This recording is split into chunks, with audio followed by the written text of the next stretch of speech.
Ya, assalamualaikum warahmatullahi wabarakatuh, pemirsa berita Seloraja TV channel YouTube. Kebetulan sekali pada pagi menuju siang hari ini saya di kediaman Bapak Tito.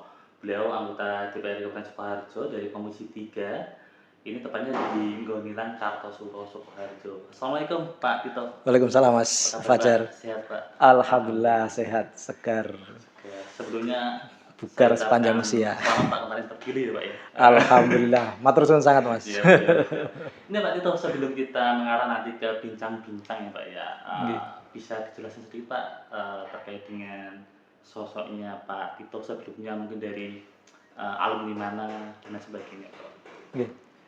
Terima kasih Mas Fajar. Sebelumnya Assalamualaikum warahmatullahi wabarakatuh.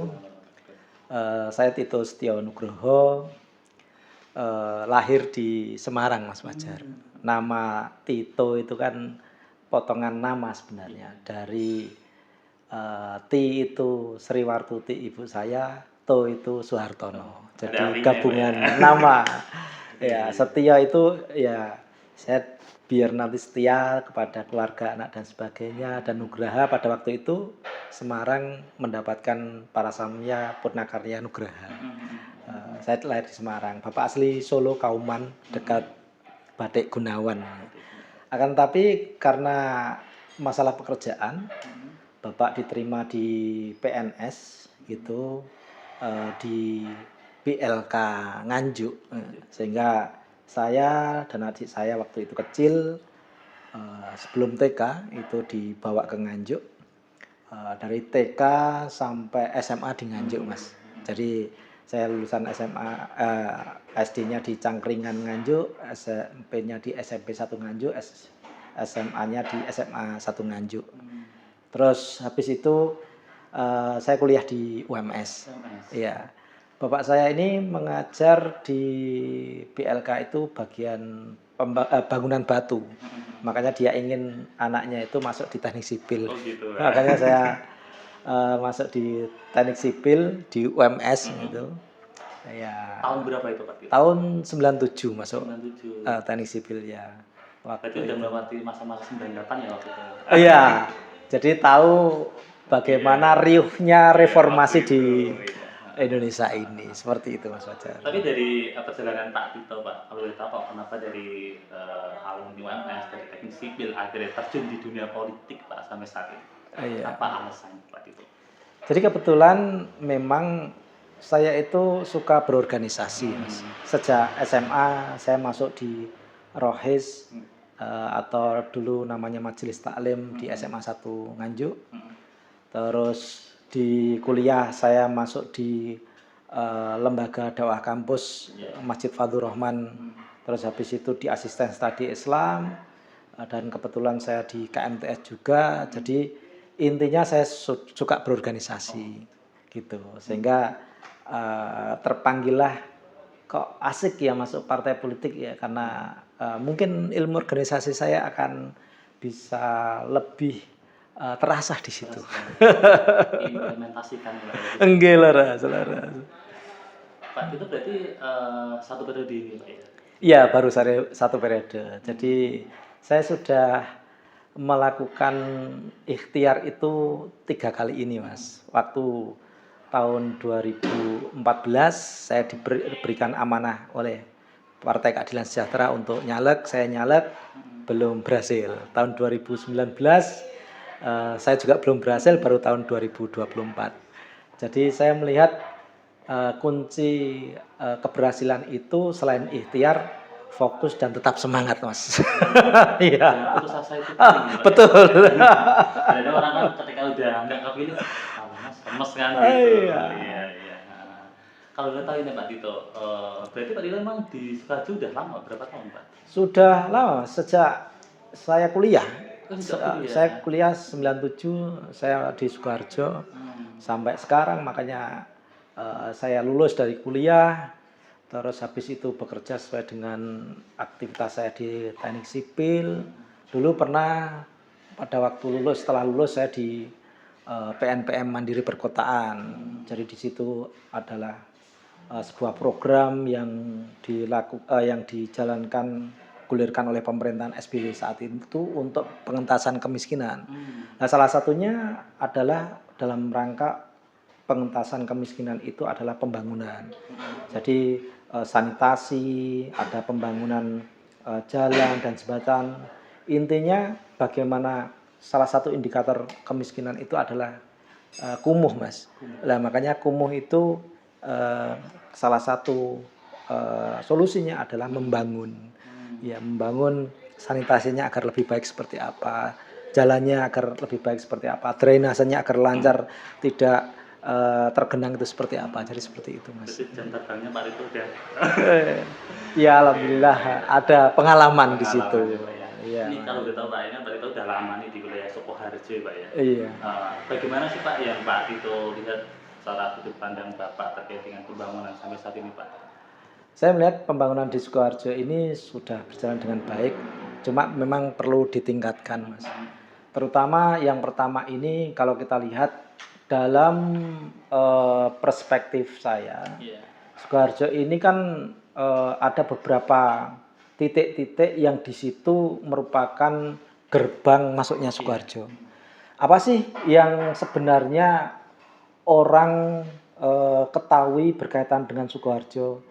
Karena orang masuk kota atau kabupaten itu harus tahu ciri khasnya.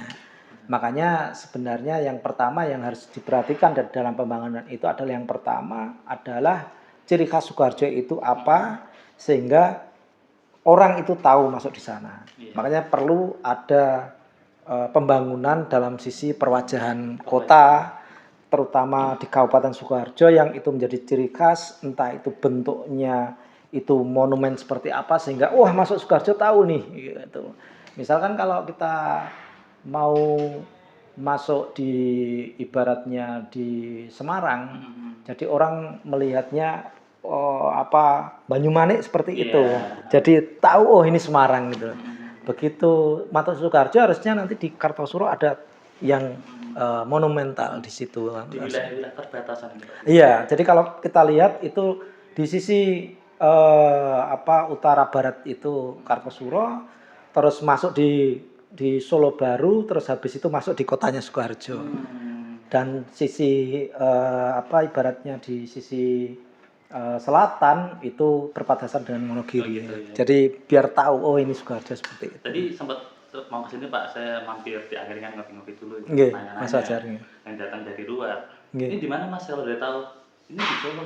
Solo apa Sukoharjo Mas? Solo. Lah, akhirnya mindset kan terbentuk Kartosuro ini masuk ke Solo Pak. Ini harusnya gimana sih Pak? Biar ada rasa Sukoharjonya. Iya. Jadi memang harus ada monumen-monumen yang memang harus dibangun bahwa itu adalah Sukoharjo. Apa sih yang menjadi ciri khas Sukoharjo? Kalau kita lihat misalkan di Mojokerto ya Mas, kita lihat bangunan-bangunannya itu semuanya hampir bernuansa Keraton Majapahit. Jadi ada batu bata yang disusun ekspos, terus masuk itu ada gerbangnya seperti itu. Orang begitu masuk, oh ini Mojokerto kan seperti itu. Ada ciri khas. Ada ciri khas. Makanya Sukoharjo itu buat ciri khas. Kalau mau masuk ke Sukoharjo itu oke, sudah muncul di patung jamu misalkan. Nah, nanti di Kartosuro muncul apa lagi sehingga itu sudah masuk di Sukoharjo. Kenapa Solo begitu kental Pak dengan akan khas-khas, bahkan lebih banyak dikenal tentang kota Solo ini sendiri? Iya.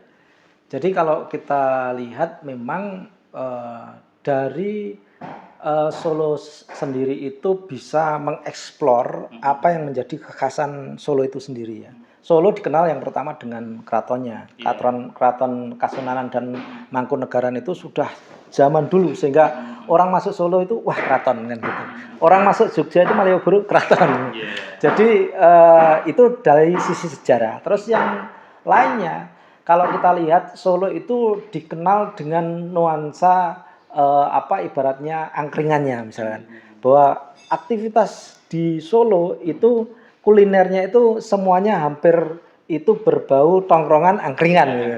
Sehingga orang masuk di Solo, wah Solo kotanya enak buat ngobrol, murah ininya. Dulu saya kuliah itu 5.000 sudah dapat makan, Mas. Lagi meeting sama Ya, jadi orang melihatnya, oh, itu apa? Yang dikatakan hidangan istimewa kos ya. Jadi nasi kucing itu satu, es teh sama gorengan satu udah 5.000. Solo pasti murah meriah, Pak. Beda misalnya Solo. ketika ke Jakarta lagi. Betul. Jakarta atau Semarang ini wah luar biasa mahalnya, Mas. Jadi orang berpersepsi, wah kalau ingin slow living berarti dia masuk ke Solo. Karena orang Solo itu care, dia itu seneng nongkrong, terus ibaratnya kalau dalam bahasanya itu bahasa Jawanya semana. Jadi seperti itu. Lah Sukoharjo seperti apa? Memang kalau kita melihat Sukoharjo ini kan karakter peta di dalam wilayahnya ada beberapa Mas ya, beberapa indikator. Yang pertama Sukoharjo itu terkenal dengan wilayah pertaniannya. Jadi karakter petani itu adalah karakter dia itu bercocok tanam, karakternya itu dia itu sregep ya dalam bekerja itu keras, dan karakternya itu adalah karakter petani itu nerimo ing tandum. Itu Sukoharjo. Ini karakter secara sosiologisnya dan juga secara memang Sukoharjo ini ternyata setelah saya komunikasi dengan beberapa pihak, memang pertanian di Sukoharjo nomor 1 Mas Jawa Tengah. Hasil pertaniannya di Sukoharjo ini dikelola dengan baik oleh Dinas Pertanian ya dengan kepala dinasnya Pak Bagas, dan ternyata Bu Eti dan Pak Sabta itu punya ibaratnya fokus juga untuk meningkatkan hasil pertanian ini, Mas. Luar biasa ini. Luar biasa ya, Pak. Nggih. Tapi memang untuk pembangunan memang harus dalam sistem pemerintahan berkelanjutan ya, Pak. Jadi Betul. tidak stagnan. Betul. Pemerintahan yang dibangun nanti ketika berlanjut ke pemerintahan yang si B nanti. Betul. Itu, Pak. Gitu, bagaimana? Jadi kalau kita melihat pembangunan itu kan kita juga melihat postur anggaran di dalam APBD kita, Mas ya.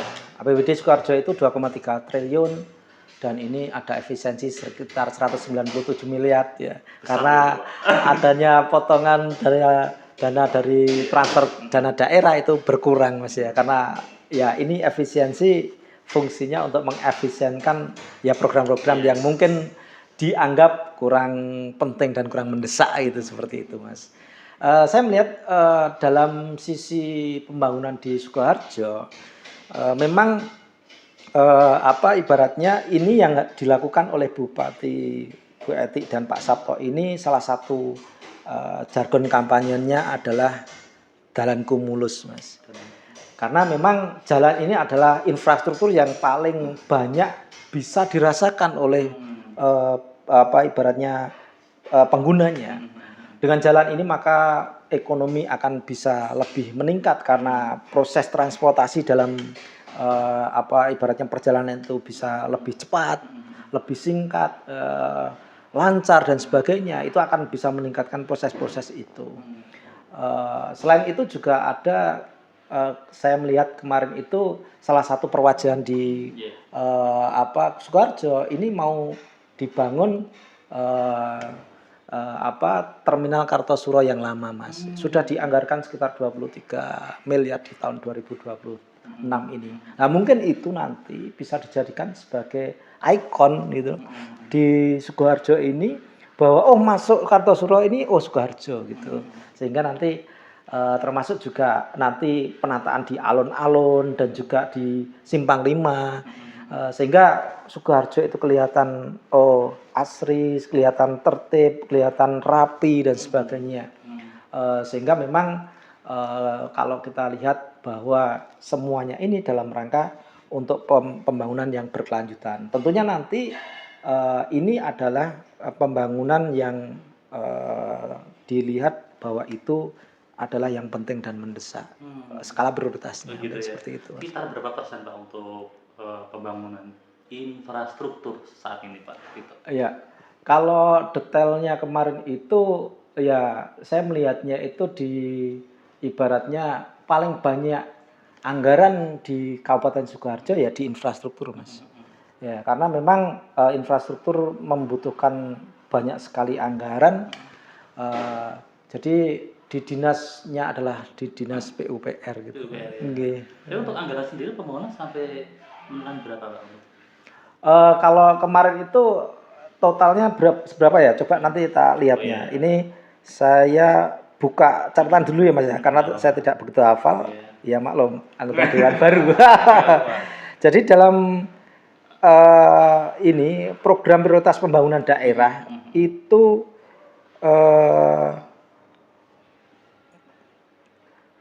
di sini untuk ya pembangunan Terminal Kartosuro itu 23M. Terus penataan alun-alun Sukoharjo itu 5M. Terus pembangunan untuk Simpang 5 itu 5M. Ya. Terus untuk pembangunan Pasar Kartosuro ini juga Ekon Mas, itu 7,5M. Ya, sama yang pembangunan Jalan Kunmulus itu untuk Adi Sumarmo itu ada 6M. Terus Wirun Palur ada 14M. Terus Tanjung Anom sampai Dalaman ada 16M, dan juga Langkap Sanggang ada 2M. Terus Baki Pajang yang kemarin viral itu karena jalannya jeglong-jeglong ini ada 2,5M yang sekarang juga insya Allah sudah teratasi itu dari sisi pembangunan. Jadi nilainya seperti itu Mas. Tapi memang untuk pembangunan jalan ini sebagai prioritas memang sangat berpengaruh Pak dalam sektor ekonomi dan lain sebagainya ya? Sangat berpengaruh Mas. Jadi kalau kita lihat ya, dengan jalan kita itu mulus, transportasi itu lancar, maka lebih memudahkan ibaratnya waktu tempuh ya dalam sisi ekonomi Mas. Jadi kalau kita mau ke Solo, mau ke Wonogiri, mau ke misalkan ke Semarang lewat sini dan sebagainya. Nah itu kan proses-proses ekonomi ini kan semuanya itu dalam transportasi darat Mas yang paling banyak. Makanya semakin jalan itu mulus, semakin lancar ibaratnya lalu lintasnya, semakin cepat, maka akan semakin meningkat dalam sisi ekonominya Mas. Nggih. Jadi seperti itu. Terakhir lagi nih Pak. Ini harapan Pak Tito untuk pesan pada masyarakat dan mungkin pemerintah dan semuanya bahwa memang semua bekerja bersama-sama, masyarakat menghargai dengan apa yang menjadi program pemerintah, dan pemerintah sendiri juga selalu memprioritaskan apa menjadi harapan masyarakat, dan Dewan sendiri juga mengawasi akan hal ini. Apa Pak Tito mau disampaikan? Ya, jadi yang harus kita ketahui bahwa pembangunan di Sukoharjo ini tidak akan berhasil tanpa 3 faktor ya. Yang pertama adalah faktor dari pemerintah Kabupaten Sukoharjo, dalam hal ini adalah Bupati dan Wakil Bupati beserta SKPD-nya, OPD-nya, yang itu adalah pelaksana program dari pemerintah Kabupaten Sukoharjo. Yang kedua adalah dari DPRD-nya, karena itu yang melakukan budgeting dan pengawasan sehingga apakah uang yang sudah dianggarkan sesuai dengan ibaratnya target, tujuan dan goals dari ibaratnya program-program tersebut. Terus yang ketiga, bagaimana nanti adanya support dari masyarakat, karena pembangunan itu tidak hanya proses yang dilakukan oleh pemerintah Kabupaten Sukoharjo, tetapi perlu dukungan seluruh masyarakat Sukoharjo. Setelah pembangunan itu dilaksanakan, bagaimana masyarakat Sukoharjo itu bisa yang pertama memanfaatkan fasilitas pembangunan, yang kedua memeliharanya Mas. Karena memelihara ini tidak hanya fungsi dari pemerintah Kabupaten Sukoharjo. Artinya apa memelihara itu dalam hal ini, misalkan di jalan itu ternyata kanan kirinya sudah banyak semak belukar, bagaimana ada gotong royong di masyarakat sekitar situ. Terus nanti drainase yang sudah dibangun bagus, airnya lancar, ternyata ada sedimentasi, terus ada ibaratnya banyak rumput-rumput yang ada di situ. Bagaimana kita kerja bakti terus tidak membuang sampah sembarangan, terus bagaimana seluruh masyarakat ini melakukan aktivitas yang itu dalam rangka untuk menjaga fasilitas umum di pemerintah Kabupaten Sukoharjo. Jadi seperti itu. Ya, luar biasa Pak Tito, terima kasih atas waktu wawancara kita pada siang hari ini. Terima kasih sekali Mas Gak Fajar. kerasa udah hampir 1 jam lah. Ternyata gayeng Mas ya. Saya juga tidak menyangka ini 1 jam ya. Terima Mungkin kasih. anggaran waktu kita bisa ngobrol lagi Pak, mungkin di angkringan atau tempat. Oh iya, gitu ya. lebih rileks Mas. Terima-